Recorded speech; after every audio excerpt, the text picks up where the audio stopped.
كل كذب الرسل فحق وعيد أفعينا بالخلق الأول بل هم في لبس من خلق جديد ولقد خلقنا الإنسان ونعلم ما توسوس به نفسه ونحن أقرب إليه من حبل الوريد إذ يتلقى المتلقيان عن اليمين وعن الشمال قعيد ما يلفظ من قول إلا لديه رقيب عتيد وجاءت سكرة الموت بالحق ذلك ما كنت منه تحيد ونفخ في الصور ذلك يوم الوعيد وجاءت كل نفس معها سائق وشهيد.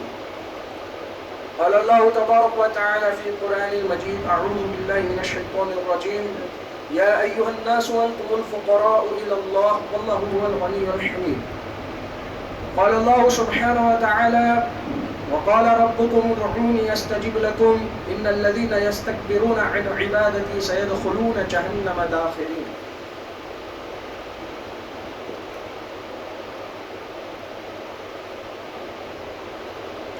وقال النبي صلى الله عليه وسلم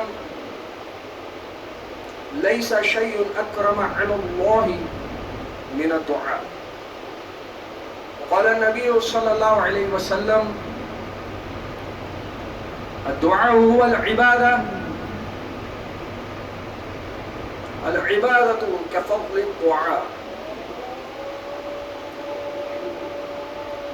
رب اشرح لي صدري ويسر لي أمري واحلل عقدة من لساني يفقهوا قولي رب زدني علما اللهم انفعني بما علمتني وعلمني ما ينفعني وزدني علما اللهم انصرني اللهم فقهني في الدين اللهم فقهني في القرآن العظيم وسنة النبي صلى الله عليه وسلم. اللهم اغفر ذنبي وطهر قلبي وحصن فرجي اللهم أرنا الحق حقا وارزقنا اتباعه وأرنا الباطل باطلا وارزقنا اجتنابه. اللهم انصرني اللهم انصرني اللهم انصرني. استغفر الله الذي لا اله الا هو الحي القيوم واتوب اليه. اللهم انت ربي لا اله الا انت خلقتني وانا عبدك وانا على عهدك ووعدك ما استطعت. اعوذ بك من شر ما صنعت ابوء لك بنعمتك علي وابوء بذنبي فاغفر لي فانه لا يغفر الذنوب الا انت. اللهم انا نسالك علما نافعا ورزقا حلالا طيبا وعملا متقبلا. آمین یا رب العالمین. لائق سب تکریم حاضرین جمعہ، محترم بزرگوں، عزیز بھائیوں، سب سے پہلے ہر قسم کی تعریف و توصیف، حمد و ثنا، عظمت و بڑائی، کبریائی، بادشاہی، بزرگی اس وحدہ لا شریک خالق کائنات مالک ارض و سما کے لیے لائق و زیبا ہے، جو کل کائنات کا تنہا خالق ہے، مالک ہے، رازق ہے، جس کے قبضے قدرت میں تمام قسم کی بھلائیاں ہیں، اور وہی ذات اقدس ہر شے پر قادر ہے۔ وہی ہے جس نے زمین اور آسمان کو 6 دنوں میں وجود بخشا اور عرش پر جلوہ افروز ہوا۔ وہی ہے کہ جو رات کو دن اور دن کو رات میں داخل کرتا ہے، موت کو حیات اور حیات کو موت بخشتا ہے، اور موت اور حیات کی خلقت کا مقصد اس نے صرف یہ بیان کر دیا کہ تم میں سے کون اچھے اعمال بجا لاتا ہے۔ اللہ تبارک و تعالیٰ کی مختصر حمد و ثنا کے بعد بے شمار درود و سلام، رحمت اور برکت نازل ہو تمام انبیاء علیہ الصلوۃ والسلام کی مقدس جماعت پر، جو ہماری رہنما کے لیے بھیجے گئے، بالخصوص آخری نبی، امام الانبیاء، سیدنا مرسلین، رحمت للعالمین، تاجدار مدینہ جناب محمد رسول اللہ صلی اللہ علیہ وسلم کے ذاتی کرامی پر، آپ کی آل پر، آپ کے تمام اصحاب کرام رضوان اللہ تعالی علیہ مجمعین پر، اور قیامت تک کے آپ کی اتباع کرنے والے تمام مومنوں پر اللهم صل على محمد وعلى آل محمد كما صليت على إبراهيم وعلى آل إبراهيم إنك حميد مجيد. اللهم بارك على محمد وعلى آل محمد كما باركت على إبراهيم وعلى آل إبراهيم إنك حميد مجيد. آج کے اس خطبہ جمعے میں میری گفتگو کا محور ہے دعا. خطبہ مسنونہ کے بعد سب سے پہلی آیت کریمہ جو تلاوت کی گئی وہ سورۃ الفاطر کی تھی، آیت نمبر 15، جس میں اللہ تبارک و تعالی نے ارشاد فرمایا یا ایھا الناس، اے لوگو، انتم الفقراء الی اللہ، کہ تم سب اللہ تبارک و تعالی کے فقراء ہو. فقیر کی جمع فقراء، یعنی سب اللہ کے بھکاری ہو، اللہ کے سامنے عاجزی و انکساری کرنے والے ہیں، سب کے سب محتاج. اصل میں اس کا معنی فقراء سے وہی ہے کہ مطلب محتاجی، سب کے سب تم ٹوٹلی ہر لحاظ سے صرف اور صرف بار الہ کے محتاج ہو. واللہ هو الغنی الحمید، اور وہی اللہ ہے جو غنی ہے، یعنی کہ مکمل طور پر کسی کا محتاج نہیں، اور اسے کسی بھی شے کی کوئی ضرورت یا حاجت نہیں، اور حمید وہ قابل تعریف ہے. یعنی یہ بتانے کا مقصد یہ ہے کہ اگر تم کوئی بھی اللہ تبارک و تعالیٰ کا شکر و بجا لاؤ یا نہ لاؤ، یا اللہ سبحانہ و تعالیٰ سے مانگو یا نہ مانگو، اللہ سبحانہ و تعالیٰ ہر لحاظ سے غنی ہے، ہر لحاظ سے الصمد ہے، ہر لحاظ سے وہ قابل تعریف ہے. چاہے اس کی تعریف ہو نہ ہو، کرنے والا کوئی ہو نہ ہو، لیکن وہ پھر بھی قابل تعریف ہے، پھر بھی عزت کے لائق ہے. ایک شخص ہوتا ہے کہ اس کی تعریف ہو تو اس کی تعریف کرنے والا کوئی دوسرا شخص موجود ہوتا ہے، اس کی کوئی عزت ہو تو عزت کرنے والا کوئی دوسرا شخص موجود ہوتا ہے. لیکن یہاں اللہ تبارک و تعالی وہ تعریف کے لائق ہے، وہ عزت کے لائق ہے کہ کوئی نہ بھی ہو تو بھی وہ عزت کے لائق ہے. اللہم انت الاول فلیس قبلک شیء، کہ بے شک وہی اول ہے کہ اس سے پہلے کوئی نہ تھا، پھر بھی وہ اس وقت قابل تعریف تھا، اس وقت عزت و شان کے لائق، اور آج بھی اور ہمیشہ ہمیشہ رہے گا. یہ جو بات ماضی کی اور مستقبل کی یا حال کی جاتی ہے، یہ ہمیں ہمارے سمجھانے کے لیے کی جاتی ہے، ورنہ اللہ تبارک و تعالیٰ کے لیے، اللہ تبارک و تعالیٰ کے لیے کوئی اول کوئی آخر نہیں ہے. وہ ہمیشہ سے ہے، وہ ہمیشہ رہے گا. یہ تو بس انسان کی ذہنیت اور انسان کے تخیل اور انسان کے سوجھ بوجھ اور اس کے سوچ سمجھانے کے لیے یہ باتیں بیان ہوتی ہیں.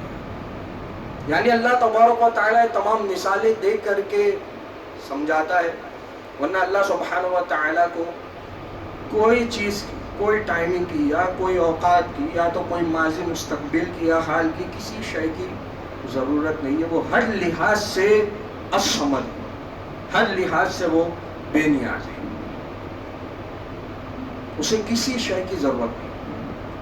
باقی جتنی شے اس نے تخلیق کی ہے، جتنی بھی شے اس نے تخلیق کی ہے، وہ سارے کے سارے افراد کو، وہ سارے کے سارے لوگوں کو یا وہ ساری مخلوقات کو اللہ تبارک و تعالیٰ کی ضرورت ہے. الصمد کے معنی مفہوم میں ایک مفہوم یہ بھی نکلتا ہے، الصمد کا مطلب ہوتا ہے پہاڑ یا وہ چٹان. وہ چٹان جہاں پر ظاہر ہے کہ عرب مخاطب ہے تو اس لیے الصمد کا لفظ استعمال ہوا ہے وہاں پر، یعنی وہ چٹان کہ دشمن کی فوج سے جو ہتھیار یا جو تیرے یا جو کمان یا جو تیرے ہیں یا تو کوئی حملے ہیں، وہ جو آنے والے ہیں اس سے پروٹیکٹ کرنے والا، سیو کرنے والا. الصمد اس چٹان کو کہتے ہیں.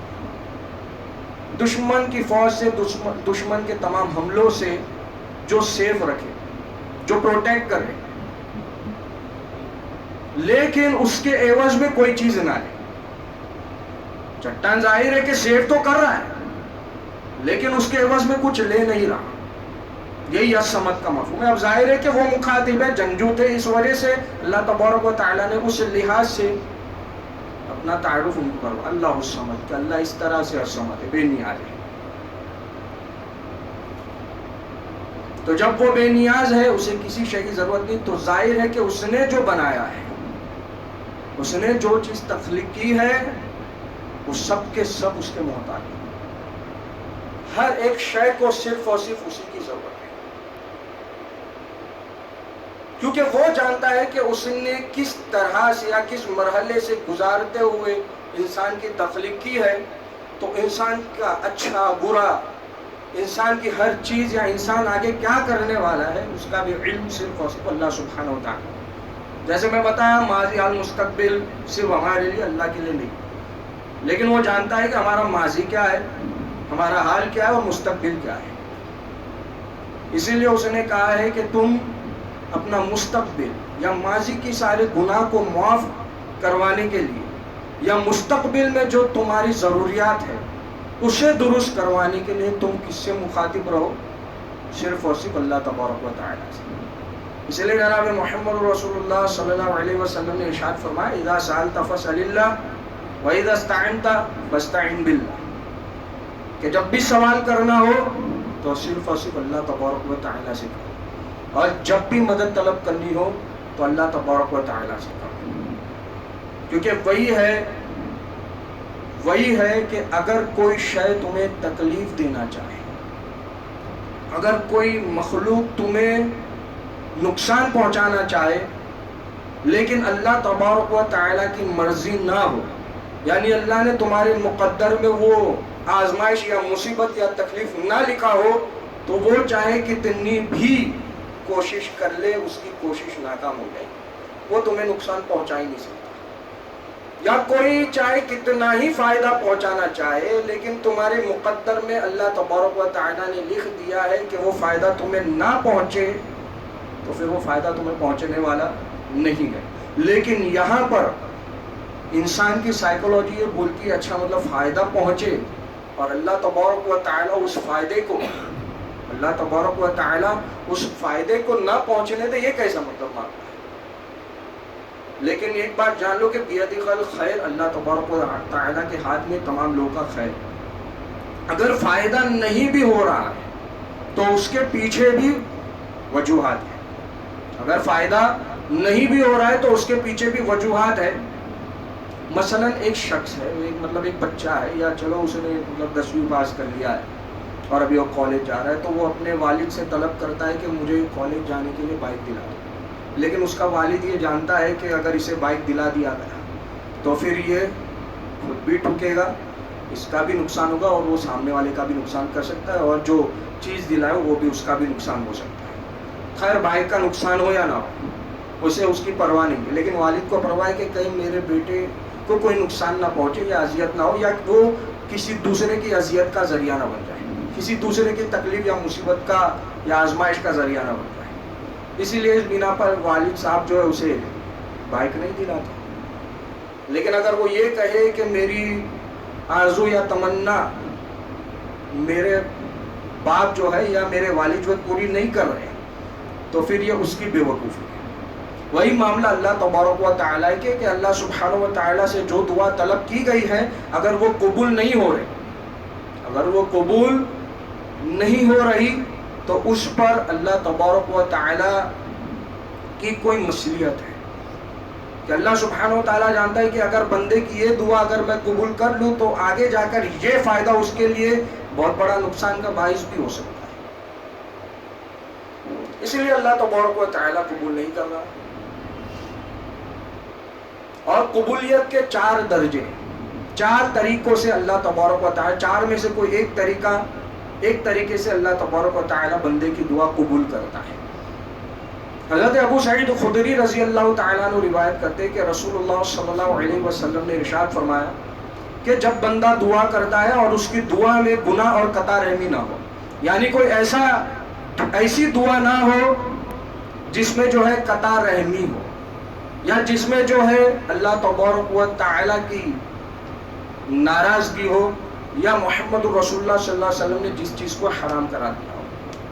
کوئی ایسی قسم کی دعا یا کوئی سمجھو تکلیف میں ڈالنے والی یا مصیبت یا آزمائش میں ڈالنے والی، یا تو خود کو آزمائش میں ڈالنے کی بات کرا یا تو سامنے والے کی آزمائش میں ڈالنے کی بات کرا یا دعا کر رہا ہے. مثلا دعا کی جاتی ہے نا مکہ سے یا حرم سے، یا اللہ سارے وہابیوں کو ختم کرو، ایسی قسم کی دعا. ہاں یہ دعا ہوتی ہے. حرمین شریفین سے یا مدینہ منورہ، ہر وہاں سے مطلب جتنے وہابی ہے وہ سب کے سب کو اللہ تبارک و تعالیٰ نیست و نابود کرے، اس قسم کی دعا. یا تو اور کوئی قسم کی دعا، یا تو یہ دعا کہ ہمارے مسلک کو قائم و دائم رکھ. تو ایسے سب قسم کی دعائیں جو نقصان کا باعث ہے، انتشار کا باعث ہے. ظاہر ہے کہ وہاں سے وہاں بھی ختم ہو گئے تو تمہارا اڈا جمع ہوا تو تم تو پھر شرک کا مرکز بنا دیں گے، پھر وہی کبے یا جبے بننا شروع ہو جائیں گے، پھر وہی پختہ قبر جو محمد بن عبد الوہاب نے ہٹا دیا تھا، پھر وہاں پھر تم شرک کا مرکز بنا دو گے اور پھر چار مسلح قائم ہو جائیں گے. اس لیے وہ دعا بھی قبول نہیں ہوتی کیونکہ نقصان کا باعث ہے. اور وہ حرمین شریفین نے جہاں سے خود اللہ تبارک و تعالیٰ نے حضرت ابراہیم علیہ السلام کو کہا کہ مطلب میرے گھر کو صاف ستھرا رکھ. کس سے صاف ستھرا رکھ؟ شرک کی غلاظت سے، کہ میرے ساتھ کسی کو شریک نہ کرنا. وہ گھر بنائی ہے رب کی توحید کے لیے جہاں پر صرف اور صرف اللہ سبحانہ و تعالیٰ کو ہی پکارا جائے. تو بہرحال اس قسم کی کوئی دعا جو نقصان کا باعث ہے، اگر وہ نہ ہو اور قطع رحمی نہ ہو، یعنی کوئی تعلق ٹوٹے. ظاہر مسلک کی دعا ہے ہمارے مسلک کو قائم و دائم رکھ کہہ دیا تو پھر اختلافی ہوگا نا، ہمیشہ انتشاری ہوگا، قطع رحمی ہوگی. یہ دعا کرنا چاہیے اللہ مسلمانوں میں اتحاد و اتفاق پیدا فرما دے، اور ہمیشہ یہی دعا ہو، ہمیشہ یہی سوچو، ہر ایک کے لیے یہ سوچو. بھلے تمہارا مسلک کچھ بھی ہو، تم کو جس پر مطمئن ہو تم رہو، لیکن ہمیشہ تمہارے درمیان یہ ہو کہ تم ہمیشہ اپنے بھائی کے لیے دعا کرو کہ یا اللہ سب کے ساتھ خیر والا معاملہ عطا فرما. کیونکہ محمد رسول اللہ صلی اللہ علیہ وسلم کو بھی تکلیف ہوتی ہے جب یہودی کا جنازہ گزرتا ہے. کہ اللہ کے رسول بڑے دکھ اور درد سے کہہ رہے کہ یہ بغیر ایمان کے چلا گیا. یہودی جو دشمن ہے محمد رسول اللہ صلی اللہ علیہ وسلم، توحید کا دشمن نہیں، یہودی محمد صلی اللہ علیہ وسلم کا دشمن ہے، لائی ہوئی شریعت کا دشمن ہے. لیکن اس وقت بھی اللہ کے رسول کو تکلیف ہوتی ہے کہ جب یہودی کا جنازہ گزر گیا تو اللہ کے رسول صلی اللہ علیہ وسلم نے بڑے دکھ اور درد کے انداز میں یہ فرمایا، دکھ اور درد کے عالم میں یہ فرمایا کہ آج یہ بغیر ایمان کے چلا گیا. بلکہ اس کی تعزیت کے لیے کھڑے بھی ہو گئے اللہ کے رسول صلی اللہ علیہ وسلم. تو ہمیشہ یہی ہو دعا کے مطلب اتحاد و اتفاق ہو، بھائی چارگی ہو، ایک ہی قوم اور ایک ہی ملت ہو، یہ دعا. اگر اس قسم کی کوئی دعا پائی گئی تو اللہ تبارک و تعالیٰ کے نزدیک وہ تو قبول ہونے سے رہی، یعنی اللہ ویسی دعا کو قبول نہیں کرتا. اور جس میں شرک اور بدعت کی دعا یا اختلاف کی دعا ہے تو ویسی دعا تو کبھی قبول ہونے والی نہیں. یہ محمد رسول اللہ صلی اللہ علیہ وسلم نے فرمایا. اس کے علاوہ آپ کوئی نفع بخش دعا جو کر رہا ہے، چاہے وہ اپنے لیے کر رہا ہے یا کسی سامنے والے کے لیے کر رہا ہے یا امت کے لیے کر رہا ہے، تو اس کی جو دعا ہے اسے لکھے اللہ کے رسول نے مثال دے کر فرمایا اگر 3 دعا کر رہا ہے تو پہلا طریقے سے قبولیت تو یہ ہے کہ اس کی ساری دعا بھی قبول ہو سکتی ہے. مثلاً اس نے 3 دعا کیا تو تینوں بھی دعائیں قبول ہو سکتی ہیں. لیکن دوسرا درجہ یہ ہے کہ اگر کسی نے 3 دعا کیا تو تینوں میں سے اگر جو اس کے لیے اس وقت کوئی فائدہ دینے والی دعا ہوگی تو وہ دعا اللہ تبارک و تعالی قبول فرما لے گا. کوئی دعا اگر فائدہ مند، اگر 3 میں سے 2 دعا اگر اس کے فائدے مند ثابت ہے، یعنی اس وقت اس کو دینا چاہیے تو وہ دعا قبول ہوگی، اور اس وقت اسے نہیں دینا چاہیے تو وہ دعا قبول نہیں ہوگی. لیکن وہ دعا قبول نہیں ہوئی اس کا مطلب یہ نہیں کہ رد کر دی گئی ہے. پھر تیسرا طریقہ کیا ہے؟ اس کے نامہ اعمال میں یہ دعا نیکی بنا کر کے ذخیرہ اس کے ذخیرے میں جمع کر دی جائے. یہ تیسرے طریقے سے قبول ہے کہ اس کے اس دعا کو اللہ تبارک و تعالی نیکی بنا دے گا. دعا وہ چیز ہے، دعا وہ شے ہے کہ نقصان نہیں دیتی، بلکہ قبول نہ بھی ہو تو بھی نقصان نہیں دیتی بلکہ نیکی بھی بن جاتی ہے اگر قبول نہ بھی ہو تو. اور چوتھا طریقہ کیا قبولیت کا؟ کہ کوئی اگر مصیبت اس کو آنے والی ہوگی یا کوئی آزمائش میں، وہ بڑی آزمائش میں کوئی مبتلا ہو جائے گا، تو اس کے اس دعا کے عوض اللہ تبارک و تعالیٰ اس کی اس آزمائش اور مصیبت کو ٹال دے گا، رفع دفع کر دے گا۔ تو یہ 4 طریقے ہیں قبولیت کے۔ پہلا درجہ کہ ساری کی ساری دعائیں قبول ہو سکتی ہیں۔ دوسرا کہ جو اس وقت اس کو ضرورت ہوگی وہ دعائیں قبول ہوگی، اور باقی جتنی دعائیں وہ تیسرے طریقے سے، یعنی اس کے نامہ اعمال میں نیکی بنا کر ذخیرہ کر دیا جائے گا۔ اور چوتھا کہ اس کے عوض کوئی مصیبت ٹال دی جائے گی۔ اور یہ اتنی اہمیت ہے اور یہ اتنا ایک اہم رکن ہے کہ اللہ تبارک و تعالیٰ نے اسے کہا کہ الدعاء هو العبادہ، کہ دعا ہی عبادت ہے، دعا ہی عبادت ہے۔ اب دعا کو کیوں عبادت قرار دیا؟ اب اس کو سمجھنے کے لیے ایک اور حدیث پیش کرتا ہوں کہ محمد رسول اللہ صلی اللہ علیہ وسلم نے ارشاد فرمایا الحج عرفہ، کیا فرمایا؟ الحج عرفہ، یعنی وقوف عرفہ حج ہے، یعنی عرفہ کے میدان میں وقوف کرنا یعنی ٹھہرنا، یہ حج ہے ٹوٹل۔ بتانے کا مقصد یہ ہے کہ جس طرح سے حج کے اندر وقوف عرفہ ایک سب سے زیادہ اہم رکن ہے، اگر وہ نہ ہوگا تو اس کا حج ہی نہیں ہوگا۔ اسی طرح سے اگر عبادت کے اندر دعا نہ ہوگی تو اس کی عبادت بھی ناقص ہے۔ اس کے لیے عبادت کے اندر جو سب سے زیادہ اہم رکن ہے وہ دعا ہے۔ اسی لیے محمد رسول اللہ صلی اللہ علیہ وسلم نے ارشاد فرمایا کہ دعا ہی اصل عبادت ہے۔ اور آپ دیکھو گے کہ جتنے بھی عبادت ہے اور جو سب سے اہم عبادت ہے جو کلمے کے بعد ہم کو عطا ہوئی، اس کا آغاز بھی دعا سے ہی ہوتا ہے اور اس کا اختتام بھی دعا سے ہی ہوتا ہے۔ آغاز میں ہم دعا افتتاحی پڑھتے ہیں نا، سورۃ الفاتحہ سے پہلے۔ سورۃ الفاتحہ خود ایک جامع دعا ہے، اور اس کے علاوہ اس سے پہلے جو دعا ہم پڑھتے ہیں وہ یہی اللہم باعد بینی و بین خطایایا کما بعدت بین المشرق والمغرب اللہم نقنی من الخطایا کما ینقی الثوب الابیض من الدنس اللہم اغسل خطایایا بالماء والثلج والبرد، کہ اللہ میرے گناہ اور میرے درمیان اتنا فاصلہ کر دے جتنا فاصلہ مشرق اور مغرب کے درمیان ہے، اور میرے گناہ کو اس طرح سے دھو کر صاف کر دے جس طرح سے ایک میلا کچیلا سفید لباس دھو کر کے اسے صاف اور شفاف کر دیا جاتا ہے، بنا دیا جاتا ہے، اور میرے گناہوں کو دھو ڈال، اللہ مغسل، غسل کر مطلب دھو ڈال میرے گناہوں کو، کس کے ذریعے سے؟ بالمائی، پانی کے ذریعے سے، والثلجی، برف کے ذریعے سے، والبرد، اور اولوں کے ذریعے سے۔ اب یہ جو معنی و مفہوم پانی کی تو ایک حدیث ملتی ہے کہ جب بندہ وضو کرتا ہے، ہاتھ دھوتا ہے تو ہاتھ کے گناہ جڑ جاتے ہیں، منہ کلی کرتا ہے تو منہ کے اندر کے گناہ جڑ جاتے ہیں۔ اب برف کا مفہوم کیا ہے؟ یعنی کوئی ایسا شہر ہو یا کوئی ایسا ملک ہو جہاں پر برف و پانی نہ ہو تو وہاں پر برف سے بھی وضو کیا جا سکتا ہے، یہ اس سے استدلال کیا گیا ہے۔ اسی لیے یہاں پر برف کا بھی ذکر ہے۔ ظاہر ہے کہ ایسے کئی ملک ہیں جو برفیلے ہیں، تو وہاں پر وہ وضو کس سے کرے؟ پانی تو برف بن جاتا ہے، تو وہ برف سے وضو کرنے کا حکم ہے۔ اور کئی ایک ویڈیو میں نے کلپ دیکھا بھی تھا بیچ میں، جس میں ایک شخص تھا جو برف سے وضو کر رہا تھا۔ تو اس حدیث میں بتا دیا گیا کہ اگر ایسے موقع آ جائے جہاں پر کوئی دعا بھی ہو گئی، برف بھی ہو گیا، اور وہ اس کے ذریعے سے دھونے کا مطلب یہ ہے کہ میں اپنے جسم کو دھو رہا ہوں، اس کے وجہ سے تو میری روح کو بھی پاک صاف کر دے اسی پانی کے ذریعے سے۔ جس طرح میرا جسم صاف ہو جاتا ہے غسل کے ذریعے سے، وضو کے ذریعے سے، اسی طرح سے تو میری روح کو بھی تمام گناہ سے صاف کر دے۔ اور اس کے اختتام میں دعا ہم کرتے ہیں اللہم انی اعوذ بک من عذاب جہنم ومن عذاب القبر ومن فتنة المحیا والممات ومن شر فتنة المسیح الدجال۔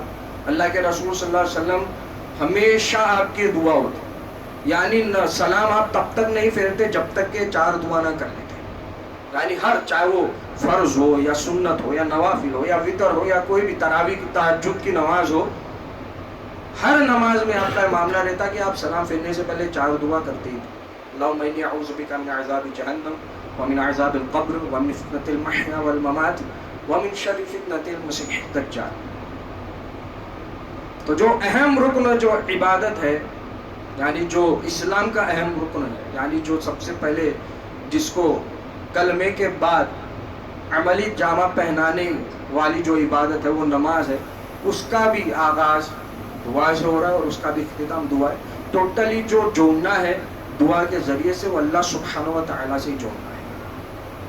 اور جو کوئی اس عبادت سے اس دعا سے اعراض کرے، یعنی جو دعا نہیں مانگتا، جسے یہ ہو کہ مجھے دعا کی ضرورت نہیں ہے، ان الذین یستکبرون عن عبادت، جو اس عبادت سے منہ پھیرتا ہے، تکبر کرتا ہے، جو اس عبادت سے تکبر کرتے ہوئے کہتا ہے کہ مجھے دعا کی ضرورت نہیں، اللہ تبارک و تعالی ایسے کو سیدخلون جہنم داخلین، جہنم میں داخل کر دے گا.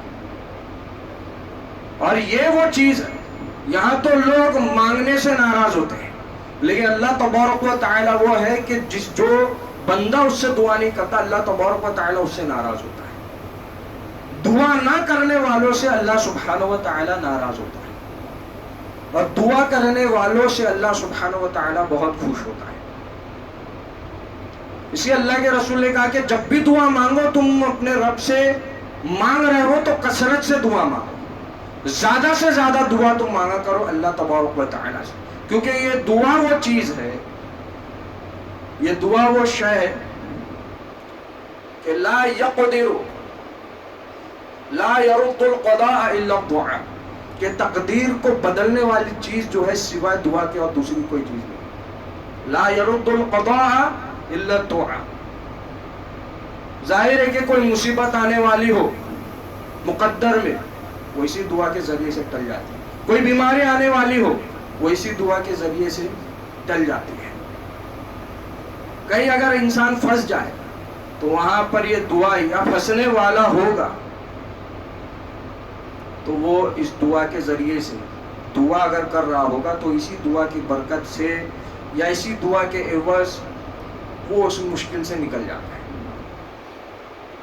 اسی لیے دعا کو سب سے زیادہ اہمیت دی گئی ہے، اور دعا کی اہمیت شریعت اسلامیہ میں یہ ہے کہ انسان ہمیشہ دعا کرتا رہے. تبھی تو اللہ کے نبی نے فرمایا، جب بھی، اذا کا لفظی استعمال بتاتا ہے کہ جب بھی مدد طلب کرو اللہ سے. کیوں کرے کہ وَإِذَا سَأَلَكَ، اچھا ابھی بات دعا تو کرنی ہے لیکن دعا کس اوقات میں کرے. دعا تو کرنی ہے لیکن دعا کس اوقات میں کرے. تو دعا کے معاملے میں خود اللہ تبارک و تعالی نے یہ فرمایا کہ وَإِذَا سَأَلَكَ عِبَادِي عَنِّي فَإِنِّي قَرِيبٌ، کیا ہے میرے حبیب جب بھی میرے بندے میرے بارے میں سوال کرے یا مجھے پکارے، جب بھی، وَإِذَا سَأَلَكَ، جب بھی وہ پکاریں گے، سوال کریں گے، عبادی، میرے بندے، تو آپ کہہ دینا میں ان کے قریب ہوں. اجیب دعوت الداعی اذا دعان، جب وہ مجھ سے دعا کرتا ہے تو میں اس کی دعا قبول کرتا ہوں. اذا دعان فلیستجیبوا لی، اس کا جواب دیتا ہوں، ریپلائی دیتا ہوں میں. اور ریپلائی میں نے بتا دیا کہ 4 ذریعے کے ذریعے سے ریپلائی آتا ہے، لیکن ریپلائی آتا ہے. یا میسج بھیجے تو ریپلائی نہیں آتا جلدی. کوئی چیز کی ضرورت ہو تم کس سے مانگو، جلدی کوئی مطلب اعتماد کیا ہی نہیں جا سکتا کہ ریپلائی آئے گا، لیکن یہاں پر ریپلائی کنفرمیشن کے ساتھ آئے گا. تم جو بھی اپلیکیشن ڈالو اس کا ریپلائی ضرور آئے گا. 4 صورت بتا دی گئی ہے، ان میں سے کوئی ایک صورت میں آئے گا، لیکن ضرور آئے گا. مکمل طور پر قابل اعتماد کے ساتھ دعا کرنی ہے. اور دعا کے جو اس کے علاوہ اور بھی سلیقہ سکھایا ہے کہ دعا کس طرح کریں. آپ اٹھے چھٹے تو کر نہیں سکتے، اس کے لیے اللہ کے رسول صلی اللہ علیہ وسلم نے کہا کہ ٹھیک ہے جب بھی کرنا ہو، لیکن دعا کرنے کا بھی جو ہے ایک اپنا طریقہ ہوتا ہے. ظاہر ہے ہر چیز کا ایک اپنا ٹائپس ہوتا ہے، طریقہ ہوتا ہے، تو دعا کا بھی طریقہ ہے. تو دعا کا سب سے پہلا طریقہ یہ ہے کہ انسان قبلہ رخ ہو جائے. کہ حضرت عمر فاروق رضی اللہ تعالیٰ عنہ روایت کرتے ہیں کہ رسول اللہ صلی اللہ علیہ وسلم بدر کے موقع پر جب دیکھے کافر 1000 کے مقابل میں کافر ہے اور ہماری تعداد 313 ہے، تو اللہ کے رسول صلی اللہ علیہ وسلم قبلہ رخ ہو گئے اور اللہ تبارک و تعالیٰ سے دعا کرنے لگے، یا اللہ جو وعدہ تو نے مجھ سے کیا اس وعدے کو تو پورا فرما، جو وعدہ تو نے مجھ سے کیا ہے بس اس سے مجھے سرفراز فرما، اگر تو یہ جو مسلمانوں کی چھوٹی جماعت ہے اگر آج یہ ناکام ہو گئی تو اس روئے زمین پر تیرا نام لینے والا پھر کوئی باقی نہیں رہے گا. یہ دعا کا انداز ہوتا ہے, یہ دعا کرنے کا انداز ہوتا ہے جذبات کے ساتھ. جذبات یہاں لائے جاتے ہیں اللہ تبارک و تعالیٰ کے ساتھ. انسان ہر جگہ جذباتی ہو جاتا ہے, لیکن جذبات یہاں لانا ہے. یہاں سائیکولوجی یہ بتائی جائے کہ اللہ کے رسول صلی اللہ علیہ وسلم نے بڑے جذباتی انداز میں کہا کہ اگر تیری مدد نہ ہوگی, تیری منشا نہ ہوگی, تیرا سہارا نہ ہوگا, تیرا اشارہ نہ ہوگا, تب تک میں کچھ نہیں کر سکتا. اور دعا میں انسان کی ہر چیز لگتی ہے. سب سے پہلے تو دل کے ذریعے سے وہ اللہ تبارک و تعالیٰ پر بھروسہ کرتا ہے, زبان کے ذریعے سے اللہ تبارک و تعالیٰ سے مانگتا ہے, اور اپنے جسم اور کے ذریعے سے یہ ظاہر کرتا ہے کہ میں بہت کمزور ہوں, میں نہیں کر سکتا جب تک کہ تیری جانب سے مجھے ہدایت نہ ہوگی یا تیری مدد نہ ہوگی, تیری مدد شامل حال نہ ہوگی. تو اللہ کے رسول مسلسل دعا کرتے جا رہے بدر میں, یہاں تک کہ آپ کی چادر جب گرنے لگی تو حضرت ابوبکر صدیق نے آپ پر چادر اڑاتے ہوئے کہا کہ جس رب نے آپ سے وعدہ کیا ہے تو ضرور اللہ تبارک و تعالیٰ آپ کے اس وعدے کو پورا کرے گا, یعنی آپ کو نامراد نہیں چھوڑے گا. تو پہلی چیز جو بتائے گی وہ قبلہ رخ ہونا ہے, اور دوسری چیز اللہ تبارک و تعالیٰ کی حمد و ثنا ہے. فضل بن عباس رضی اللہ تعالیٰ عنہ روایت کرتے کہ ایک شخص آیا اور آ کر نماز ادا کی اور اس نے دعا کی اللہم اغفر لی ورحمنی, اے اللہ میری مغفرت کر دے اور مجھ پر رحم فرما. تو اللہ کے رسول نے کہا کہ اس نے بہت جلدی کی. پھر اس سے مخاطب وہ کہنے لگے کہ یا مصلی, جب بھی تم آؤ نماز پڑھو تو اپنی نماز کے بعد سب سے پہلے اللہ کی فحمد اللہ, اللہ تبارک و تعالیٰ کی حمد و ثنا بیان کرو, اور صلو علیہ, مجھ پر درود پڑھو, اور اس کے بعد جو تمہیں دعا کرنی ہے وہ کرو. یہ دعا کرنے کا طریقہ بتا دیا. جب بھی دعا کرنی ہے تب بھی کرنا ہے, لیکن طریقہ یہ ہوگا کہ انسان قبلہ رخ ہو, سب سے پہلے اللہ کی حمد و ثنا بیان کرے, اس کے بعد نبی محترم صلی اللہ علیہ وسلم پر درود پڑھے, اور پھر اللہ تبارک و تعالیٰ سے دعا کرے. اور دعا کی قبولیت کے جو ظاہر حوالے بھی پیش کرتا ہے, تو وہ کون سے حوالے پیش کرے, یعنی وسیلہ جسے کہتے ہیں. تو جو صحیح وسیلہ یہی ہے کہ انسان اپنے نیک اعمال کا وسیلہ لگائے. صحیح وسیلہ یہی ہے کہ انسان اپنے نیک اعمال کا وسیلہ لگائے. یہی سنت ہے جو صحیح بخاری کی حدیث سے ہمیں پتہ لگتا ہے کہ انسان اپنے نیک اعمال کے وسیلے سے دعا کرے, یا اللہ میں فلاں وقت میں فلاں نیکی کیا تھا, اگر وہ تیرے نزدیک قابل قبول ہے یا تیرے نزدیک وہ میری نیکی پسند ہے, تو بس اس کے عوض, اس وسیلے میں, اس نیک وسیلے کے عوض میری اس دعا کو قبول فرمائے. وہ نیکی, وہ وسیلے سے, اس سے جو ہے دعا کیا جا سکتا ہے.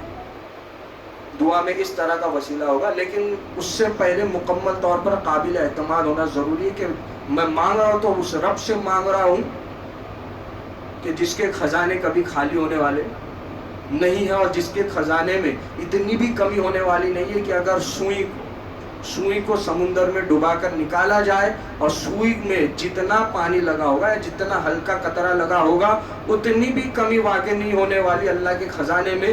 یہ اعتماد کے ساتھ اللہ تبارک و تعالیٰ سے دعا ہو. اور ہمیشہ یہ شامل آلو کہ اللہ تبارک و تعالیٰ میرے ساتھ ہے, اللہ سبحانہ و تعالیٰ میرے ساتھ ہے. وَنَحْنُ أَقْرَبُ إِلَيْهِ مِنْ حَبْلِ الْوَرِيدِ, وہ تو تمہارے شہ رگ سے زیادہ قریب ہے. اللہ کو ہمیشہ شامل حال رکھ کر سب میرے ساتھ ہے, میرے ساتھ ہے مطلب یہ ہے کہ ہر جگہ موجود نہیں ہے, یہ مراد نہیں ہے. یعنی میرے ساتھ ہے یا میرے شہ رگ کے بھی قریب ہے, یعنی میں سرگوشی والی چیز کیوں سکھائی ہے, کیونکہ شہ رگ کے قریب ہے یعنی سنتا ہے. اس کے لیے سرگوشی والی دعا کرنی ہے.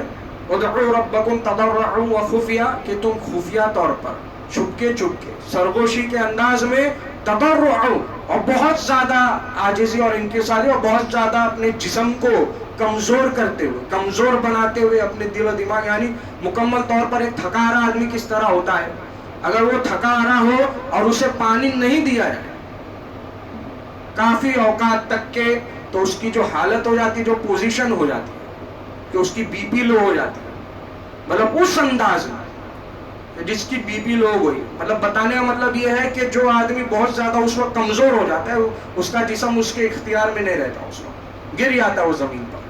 اس انداز میں, اتنی کمزوری میں اللہ تبارک و تعالیٰ سے مانگتا ہے, اتنا کمزور اپنے آپ کو بناتے ہوئے کہ میں یا اللہ اتنا زیادہ کمزور ہوں اور تو مدد کرنے والا, تو میری مدد فرما یا تو میری دعا کو قبول فرما.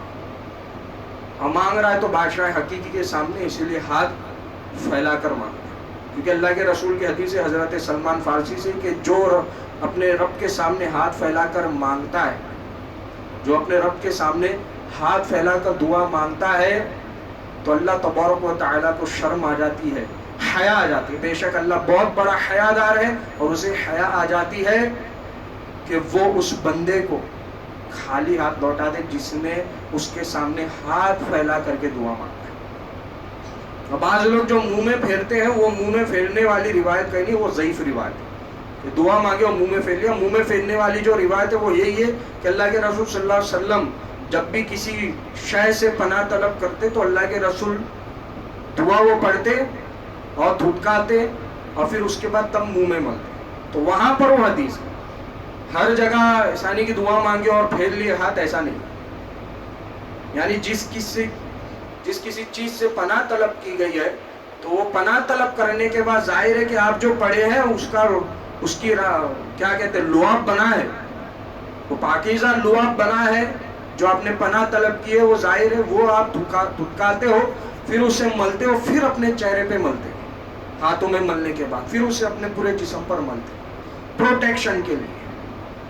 ظاہر آدمی کوئی کریم وغیرہ بھی جو لگاتا ہے, جیسے ظاہر ٹھنڈی کا ماحول ہے اور مچھر وغیرہ, تو آدمی کیا استعمال کرتا ہے, اوڈوماس استعمال کرتا ہے تاکہ اسے مچھر نہ کاٹے, یا کوئی ایسی کریم یا کوئی ایسی چیزیں استعمال کرتا ہے جو پروٹیکٹ کرتی ہے کوئی بھی چیز سے. تو اسی طرح سے تمام جو ایسے آسیب ہے یا جادو ہے یا اثرات ہے یا نظر بد ہے, اس سے پروٹیکشن کے لیے انسان کو یہ کہا گیا ہے کہ وہ پناہ طلب کرے, دعا کرے, دھتکارے. پھونکنے کا کہیں نہیں ہے. بعض لوگ پھونکتے, ظاہر پھونکتا ہے تو آدمی تو پڑے ہی کہ آدمی سانس لیتا ہے, آکسیجن لیتا, کاربن ڈائی آکسائڈ چھوڑتا ہے, اور پھر پھونک دے وہ پانی میں اور وہی پی جائے, وہی بیکٹیریا تمہارے منہ میں گیا, اور الٹا نقصان ہے, نقصان کا سوا نقصان. تو اسی لیے تھکانے کا حکم اس طرح سے لعاب. اب تھکارے تو بھی ایسا نہیں کہ پورا تھوک, کیونکہ جو تھکاتے وہ تو بہت برا تھکا دیتے, اور ایسا تھکاتے پھر اسے دم کرنے کا من نہیں ہوتا. اس کے لیے ہلکا سا لعاب, جو تھوک ہوتی ہے معمولی طور پر ڈاٹ کے جیسی, نقطے کے جیسی, اس برابر تھوک کو اپنے ہاتھوں پر کرنا ہے, تب ملنا ہے, اور کسی بچے پر بھی کرنا ہے تو اسی طرح سے تھکانا ہے, اس طرح سے کہ ہلکا سا لعاب گرے, بس مکمل.